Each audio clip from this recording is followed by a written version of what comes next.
Here with a closer look at the implications of this election is my guest, Carl Luna, political science professor at Mesa College. And Carl, what a night. We still don't know who won the highly contested 52nd District congressional seat. Why do you think this race is so tight and so important? The race is tight because voters are a bit undecided about who to shoot for all the problems we have with the current Congress. The Republicans for obstruction, the Democrats for incompetence.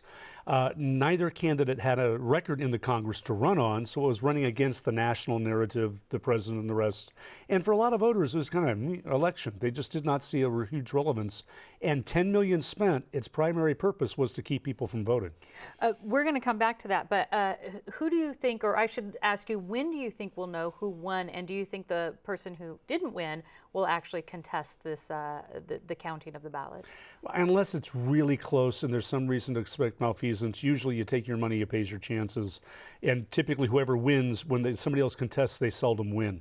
When we'll know, it could be a matter of days, could be a week or two. As long as they have it figured out by sometime around January of 2015, then we're all good to go. Do you think the last-minute allegations against Carl DeMaio had any impact whatsoever? Normally, I would say no, because usually voters have their mind set by this point. But if it comes down to double-digit ballots, anything could have impacted it, including if it was raining or not. Mm-hmm. What surprised you about this election? For the 52nd District? Sure. Yeah, the huge amounts of money spent and the limited impact it seemed to have in engaging voters. You spent $10 million, and I was surprised. I looked it up to see how that ranked. Do you know that wasn't even in the top 10 for nationwide for House races? You had a House race in Florida that went for like $20 million. We're spending senatorial levels at the House level, presidential levels at the Senate levels. Who knows what we'll spend at the presidential? Well, now, voter turnout was very low as predicted, as you predicted, and others around 32 to 36%. Specifically, why do you think the voter turnout was so low during this midterm election?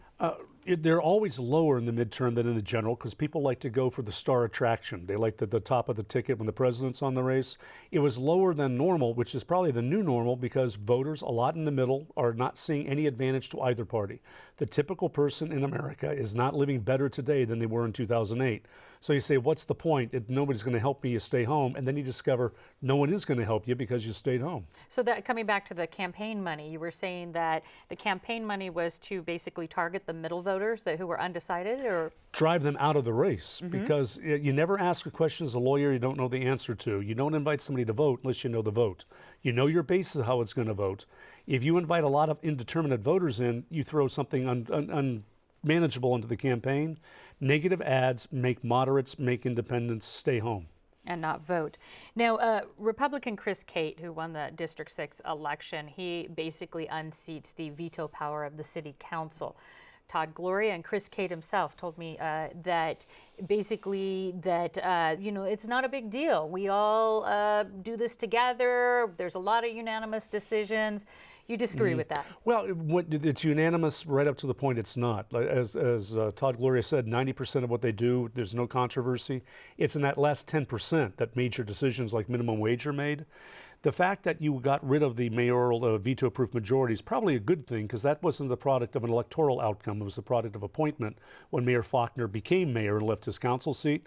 If either party can win 6 seats in an outright election, then Godspeed to them to have the veto override. All right, political science professor Carl Luna, thanks so much. Thank you.